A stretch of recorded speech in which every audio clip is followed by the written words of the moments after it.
Bonjour à toutes et à tous et ravi de vous retrouver. Nous allons bien sûr parler aujourd'hui du sujet brûlant du moment, le conflit entre la Russie et l'Ukraine et surtout quelles pourraient être ses conséquences économiques, financières pour le monde, pour la France, pour notre quotidien, pour notre pouvoir d'achat, pour notre épargne également. Des questions extrêmement importantes. Je sais qu'on entend beaucoup de choses, beaucoup de fake news souvent.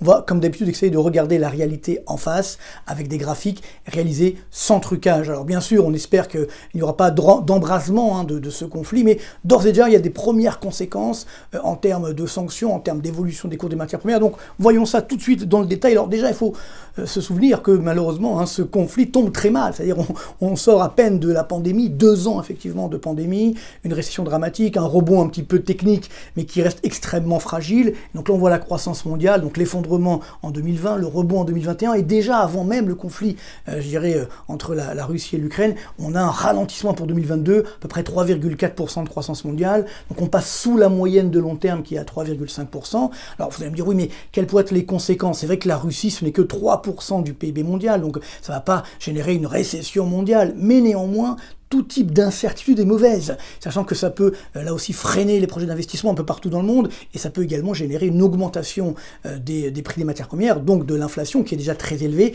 et c'est ça qui peut encore plus casser la croissance mondiale. Et surtout, ne n'oublions pas, eh bien, on a déjà utilisé toutes les cartouches pour sortir de la pandémie. La dette publique a explosé, donc si demain on a un nouveau ralentissement, voire une récession mondiale, évidemment on n'aura pas beaucoup de cartouches pour sortir de la crise. À la rigueur, la Russie a plus de cartouches que nous, puisqu'elle a une dette publique de 20% de son PIB, contre nous en France on est à 120%, donc c'est clair qu'elle pourra utiliser l'arme publique, elle a également un fonds souverain dans lequel elle pourra puiser, mais enfin, tout ça veut dire que, attention, il y aura des conséquences peut-être encore plus graves pour nous que pour la Russie. Alors d'ores et déjà, les conséquences, on les voit sur les cours des matières premières, et notamment le pétrole. Alors c'est que ça fluctue, mais on a atteint, donc le 22 février, on a atteint les 99 $ pour le baril de Brent, donc c'était du jamais vu depuis 2014, donc ceci évidemment fait froid dans le dos. Ça nous rappelle que on peut repasser allègrement les 100 $ le baril, et je rappelle que quand le baril augmente de 10 $, ça enlève 0,4 points à la croissance mondiale, donc c'est pas énorme, mais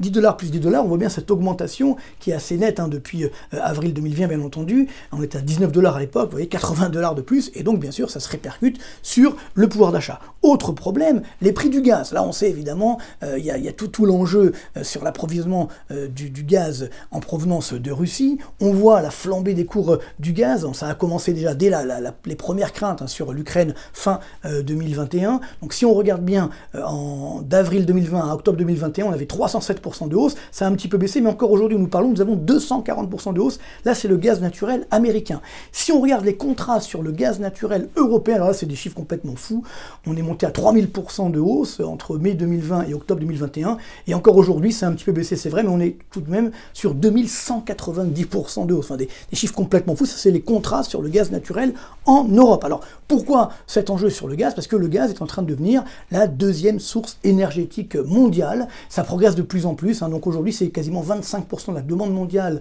d'énergie, juste après le pétrole, devant bien sûr le charbon, mais le gaz devrait passer devant le charbon assez rapidement. Le problème c'est que les capacités sont restreintes, et donc si effectivement, comme la Russie est un grand fournisseur de gaz dans le monde, si on limite cette capacité, évidemment là aussi ça va faire flamber les cours du gaz. Et d'ores et déjà on le sait, si on prend le cas par exemple de la France aujourd'hui, 99% de notre gaz vient de l'étranger, 36% de Norvège, ça c'est les chiffres de 2020, 17%, parfois c'est 21%, c'était le cas en 2019, de la Russie, 8% des Pays-Bas, 8% d'Algérie. Donc c'est clair que si jamais on n'a plus ce gaz de Russie, ça peut poser problème. Alors heureusement que nous en France, on a encore le nucléaire, mais si on prend le cas allemand, là évidemment c'est beaucoup plus compliqué. N'oublions pas qu'en Allemagne, 60% du gaz provient de Russie. Et donc là évidemment, ça peut générer un drame. On sait qu'on va stopper le projet Nord Stream 2, mais il n'était pas encore en service, mais néanmoins les Allemands comptaient énormément dessus pour remplacer en partie effectivement le nucléaire. Si jamais on n'a pas ce gaz qui arrive, on peut avoir des coupures d'alimentation de gaz, et également des cassures sur l'économie allemande qui est déjà très fragile. On parle même d'un retour en récession après une baisse du PIB au 4e trimestre 2021, et pour avoir une nouvelle baisse du PIB au premier trimestre 2022. Donc c'est assez douloureux. Si on prend la moyenne de l'Union européenne, à peu près un tiers du gaz qu'on consomme en Europe provient de Russie. Donc attention, si on bloque effectivement le gaz russe, alors on va se dire, bon, bah, c'est une sanction pour la Russie qui aura moins évidemment de ressources, mais c'est également une sanction pour nous. Ça va limiter notre dynamique économique. Et puis n'oublions pas que les Russes peuvent également se tourner vers l'Est, beaucoup plus à l'Est, c'est-à-dire vers la Chine. Et donc on est en train aujourd'hui de pousser dans les bras des Chinois les Russes. Donc ce qui fait que globalement, on pourrait avoir une situation où la coopération sino-russe va s'intensifier, elle est déjà élevée, mais elle va encore s'intensifier. Et donc les Russes pourront, je dirais, contourner les éventuels embargos ou les mesures de rétorsion qu'on pourrait avoir. Par contre, nous, si on n'a pas le gaz russe, on va avoir du gaz américain ou du gaz qatari ou autre, ça prendra du temps et ça sera beaucoup plus compliqué. Et surtout, ça générera une hausse des coûts du gaz et des coûts des matières premières au sens large.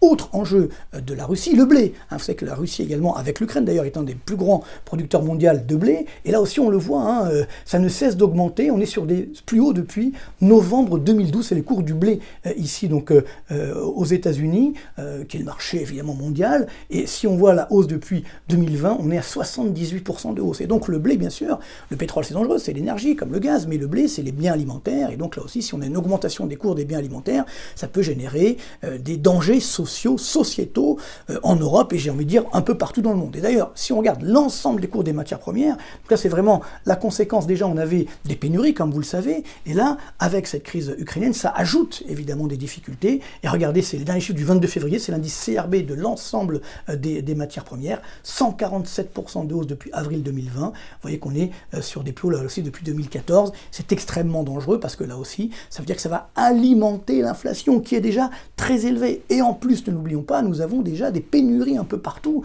avant même effectivement ce conflit, donc de matières premières, on le sait, d'énergie, de semi-conducteurs, de composants électroniques, de biens d'équipement industriel, de biens alimentaires et même de main-d'œuvre. Alors évidemment, c'est pas directement lié à la crise entre la Russie et l'Ukraine, mais si on ajoute effectivement, je dirais, de l'huile sur le feu de ces pénuries, ça ne va pas arranger la situation, ça va aggraver bien sûr les pressions inflationnistes. D'ailleurs, juste, on en a souvent parlé, mais juste un chiffre qui vient de sortir en Allemagne, les prix à la production du mois de janvier, on est à 25% de hausse annuelle. Vous voyez que c'est du jamais vu, c'est la courbe violette ici. Donc l'inflation qui s'est un petit peu calmée via un effet de base favorable au mois de janvier, donc quand même autour des 5%, pourrait repartir très vite à la hausse.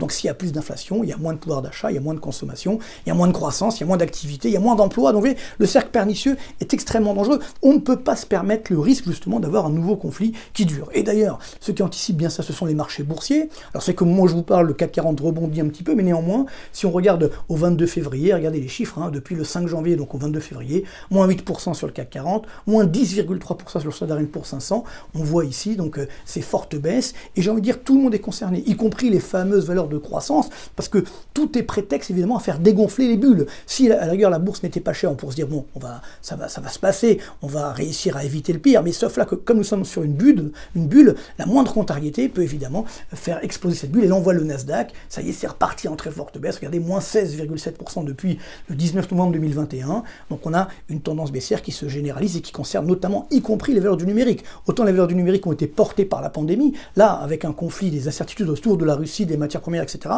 elles ne seront pas évidemment favorisées. Regardez par exemple Meta, ex-Facebook, là c'est vrai que c'est la dégringolade, moins 47,1% depuis septembre 2020. On est sur un plus bas depuis avril 2020. Donc on revient au niveau d'avant, effectivement, ou quasiment au moment de la pandémie. Donc tout ça rappelle que, bien entendu, on a une situation très compliquée sur les marchés boursiers. Il faut rester extrêmement prudent. Autre exemple, on pourrait se dire, bon, on va se réfugier en regardant la télé, en regardant Netflix chez soi. Eh ben non, Netflix aussi, ça continue. La descente aux enfers continue. Moins 47% depuis novembre 2021, plus bas là aussi depuis avril 2020. On voit que personne n'est effectivement épargné. Alors on pourrait dire, oui, les crypto-monnaies vont jouer le rôle de valeur refuge.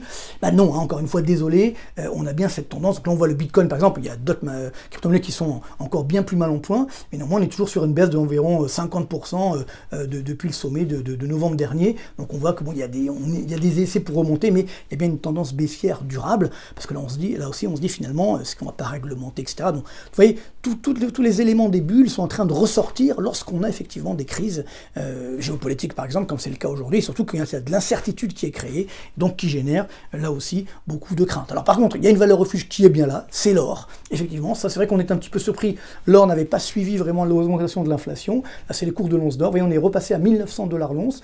Donc c'est pas encore les sommets qu'on avait pendant la pandémie, mais on a dépassé ou atteint du moins les sommets qu'on avait donc après le choc de Lehman Brothers et de la faillite de Lehman Brothers et de la crise de 2008-2009. Donc voilà, on est revenu vers 1900 $ l'once. Et donc si on voit les cours de l'argent, ça remonte un peu, mais ça reste quand même beaucoup plus bas. Là, c'est la courbe rouge. L'or reste bien plus élevé, d'autant que c'est une valeur refuge également contre l'inflation. Là, on voit l'inflation américaine, courbe bleue, 7,5%. Courbe jaune, c'est l'or. Vous voyez qu'on remonte bien à 1900 $ l'once. Donc ceci montre bien que l'or, et il faut toujours en avoir dans son portefeuille, c'est comme je dis souvent, une poire pour la soif.